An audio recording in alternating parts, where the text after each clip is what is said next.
Talofa tubers, this is Bunny from OhManItsBunny, and in today's video we will not be discussing why I've been gone for so long and why I'm all of a sudden starting to make videos again.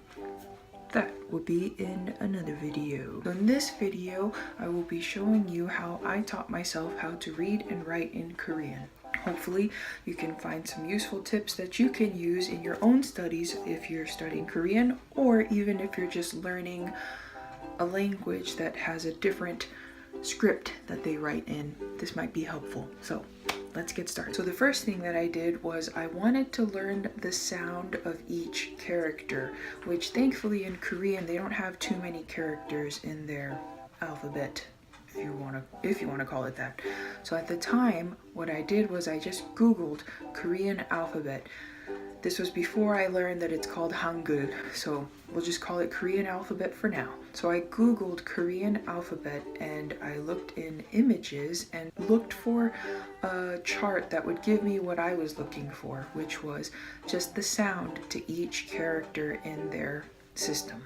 From there, I studied the shapes of the characters before I started writing, just studied the shape of the characters and memorized what sound each of those characters made. So I just wanted to know what they sounded like before getting into the nitty-gritty stuff.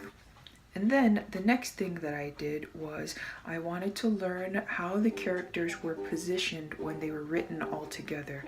And I actually found a really nice website called howtostudykorean.com, and in this website, if you go into Unit 0 and Lesson 1 and you scroll down a little bit to where you'll see some numbers, that whole little section explains it pretty well, how to position each character and what the pattern is.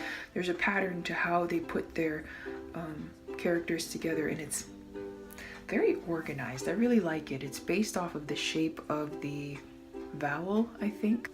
Anyway, I feel like that website explains it very well and very clearly, so that's where I learned how to position each of the characters when you combine them together. And then next I copied a Korean letter chart. I just googled that, Korean letter chart, and went into images, and it pops up a whole bunch of different charts. Just pick a chart that you like or that you think will help you, which is what I did. And I really liked this simple chart where on the side of the margin it's all of the consonants, and then on the top margin it's all of the vowels, and then the gridded part, that's where they combine the consonant and the vowels together. So it's really cool. It's a really nice way to learn how each of these characters connect. And then what I would do a lot at the time when I was learning, I would copy the grid. So I would draw in my margins first, and then I would go ahead and fill in the grid by matching everything up myself.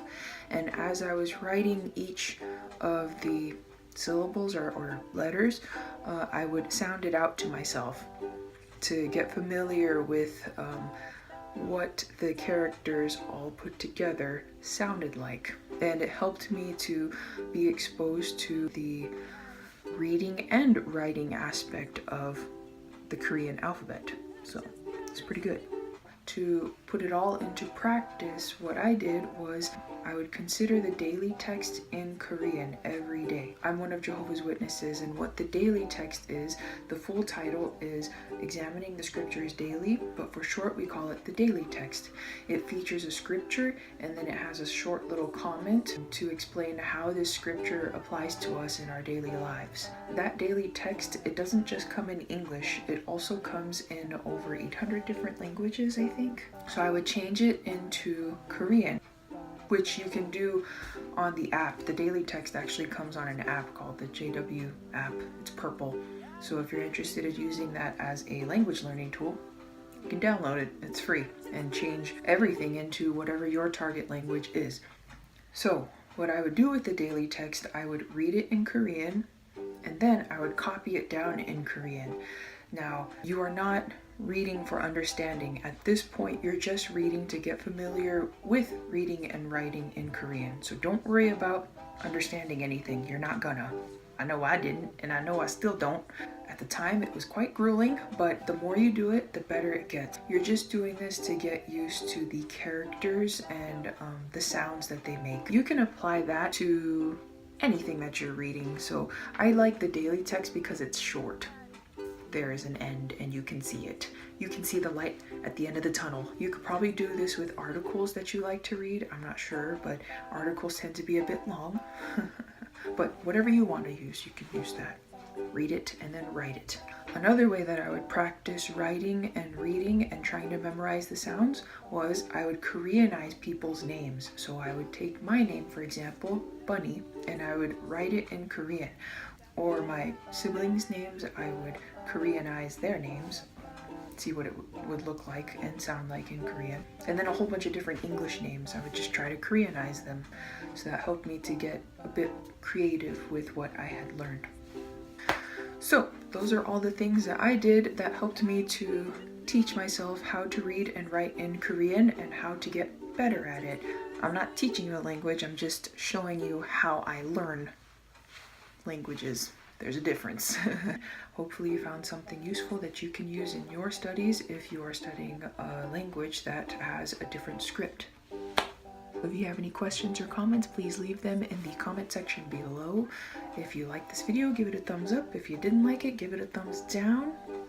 Please subscribe and please subscribe. Bye-bye.